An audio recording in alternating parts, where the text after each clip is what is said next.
What's up guys, welcome back to a new video, and as I mentioned in the previous one, today is all about the brakes. So in the front I got the SQ5 Brembo upgrade with the larger rotor, and I'm doing the ECS stainless steel direct fitment brake lines, and the rear is going to be just an OEM replacement, and also stainless steel brake lines with the Motive Products power bleeder. So I'm really happy to try that out, and I think I'm going with I forgot what kind of DOT4 brake fluid, but it's been 2 weeks since I installed the wheel spacers and studs. None of the wheels fell off. I got no vibration, so I did a good job, and the car is still sitting monster truckish. So next video I got something cool planned for that. We'll take care of that gap. For now, let's get the brake lines on in the rear. I'll do something really quick there, just a time lapse, and then in the front I'll go into a little bit more detail installing all this stuff, because this is the oddball part. Alright, let's get to it.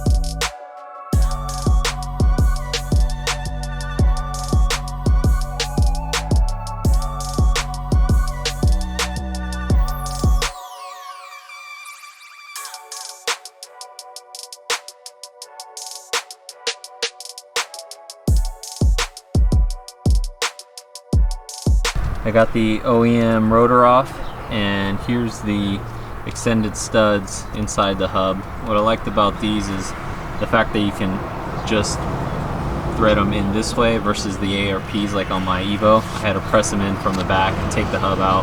But I know it's per car basis, but they look pretty cool, kind of race car-y. But now I'll put on the new rotor, brake pads, and then I'll do the brake lines next.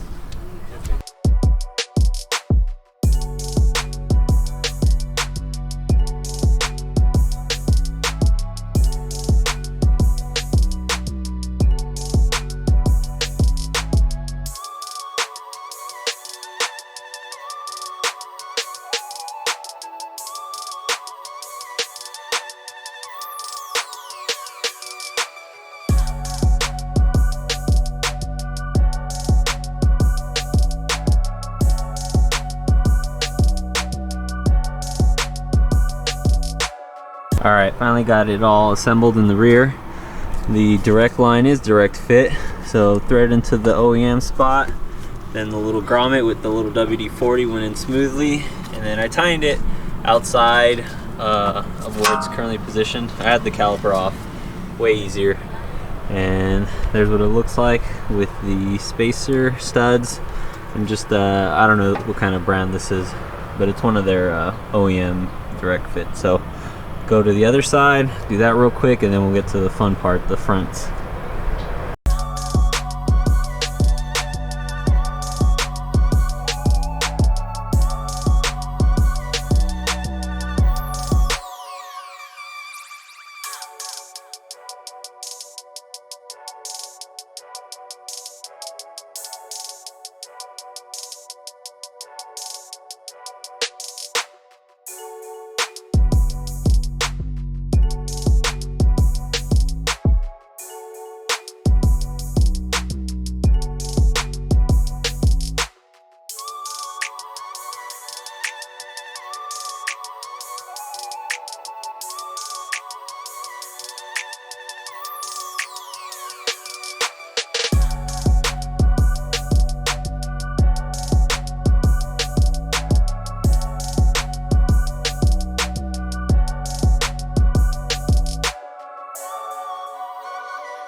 Here's the completed passenger side.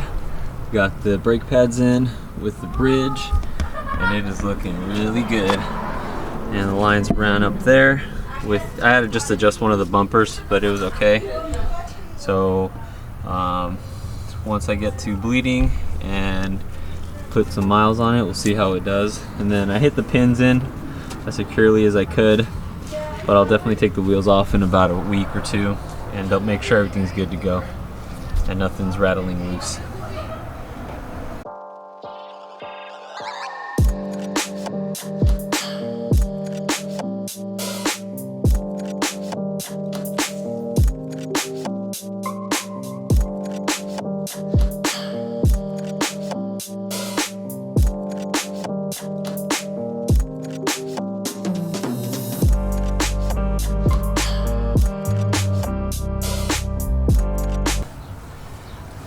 So as you can see, the driver's side was super easy to install, and now the best part, I'm just putting in the new brake pads. So I'm testing out the OEM spec ones, see how those do before I change up the pad.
Quick walk around. I've got all four on with the beautiful Brembos up front.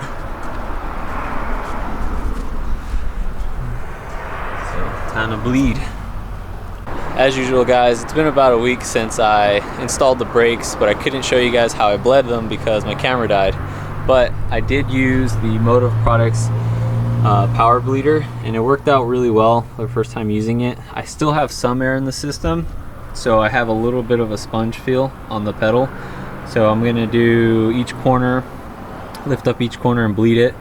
And I use Super Doc I used 2 liters of this for the initial bleed, and then I got some more just to do this this bleed. And I'm not sure if it's because of the ABS and if I need to activate the solenoids. And I know you can get into the VCDs to activate or open up the solenoids and the module, but I'm gonna do this and I'll take it for a test drive and see if it works. If not, then I'll take it to, I think it's AU Tuning in Huntington Beach, and have those guys bleed it out and see if they find anything. But overall, I'm really happy with the brakes, even being on the quasi stop brake pads. Just I needed to put some paint on the caliper because it blends in with the silver wheel in the gray car, so just to make them pop. But overall, pretty happy. I'm eager to get out all the air and have a nice firm pedal. So let's get into it.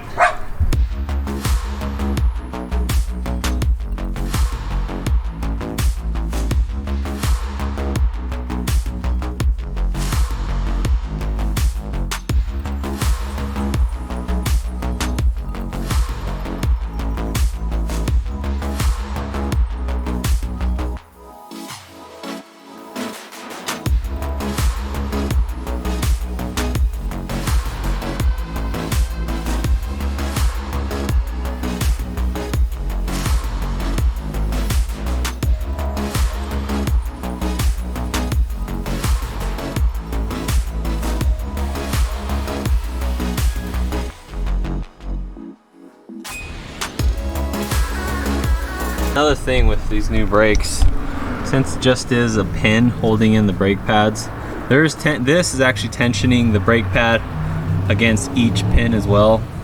So I was just inspecting that, making sure that these aren't popping out, because it was a little sketchy at first. The other ones that I had before, the Willwoods, they actually had a locking nut nylon locking nut, so that felt a little bit more secure. But I mean, if you have adequate pressure on that pins in the perpendicular direction to the way they're sitting, you should be good.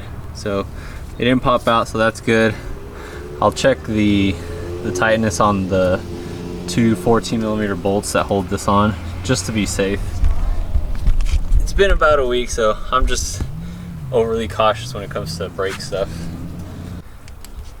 So what I've been doing on each side is inspecting where the new brake lines were attached, just to make sure there's no fluid or that the line inside didn't get pinched or anything. So everything looks good. And if you ever do this conversion, just know that the driver's side on my model has a brake pad sensor.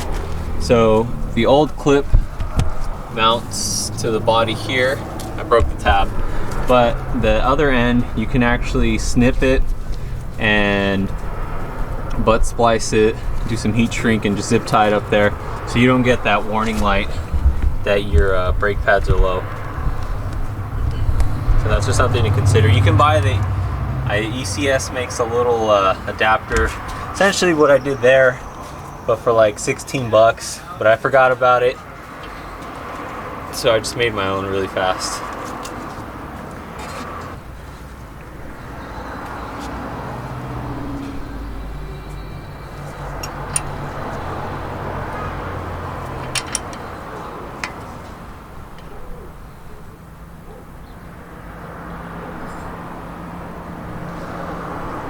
Same thing, solid fluid. Nothing, no air bubbles to be concerned about, so. Let's go inside the car and see how it feels without the, I'm not gonna turn it on, so feel what it feels like without the brake booster. Ooh, that's pretty solid. So if you can see my travel, my foot, right there. That feels pretty solid. I'm excited to check it out. So let me torque the wheels down and go for a drive. Alright guys, we're gonna go for a little road test. See, hopefully the camera doesn't shake too bad. I already broken the brakes, so let's see how it feels like with the air bubbles out.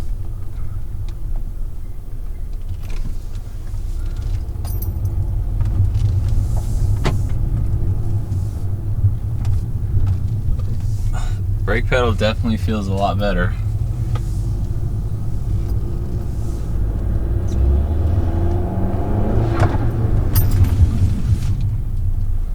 Ooh, that's solid. I think I did it. Let's go back around.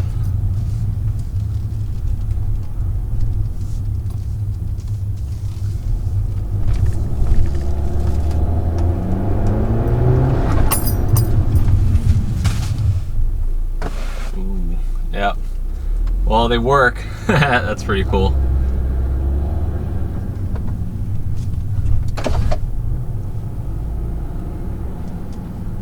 Let's go back around for another shoot. I've got about 30 feet in front of me, so give it a pull and see what it does.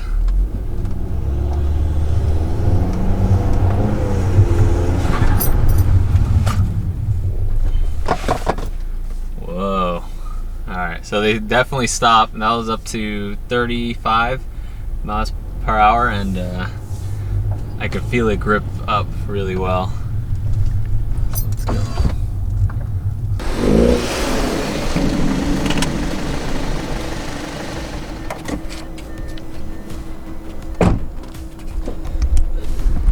So final impressions, I love the brakes. They actually stop really well. It's definitely an upgrade you should consider. And if you made it to the end, thanks for watching. And next video, I'll be installing my suspension, which will be KW V3s. Really excited to get those on, see how the car handles afterwards. But until then, stick around for the next video. Thanks, see you guys.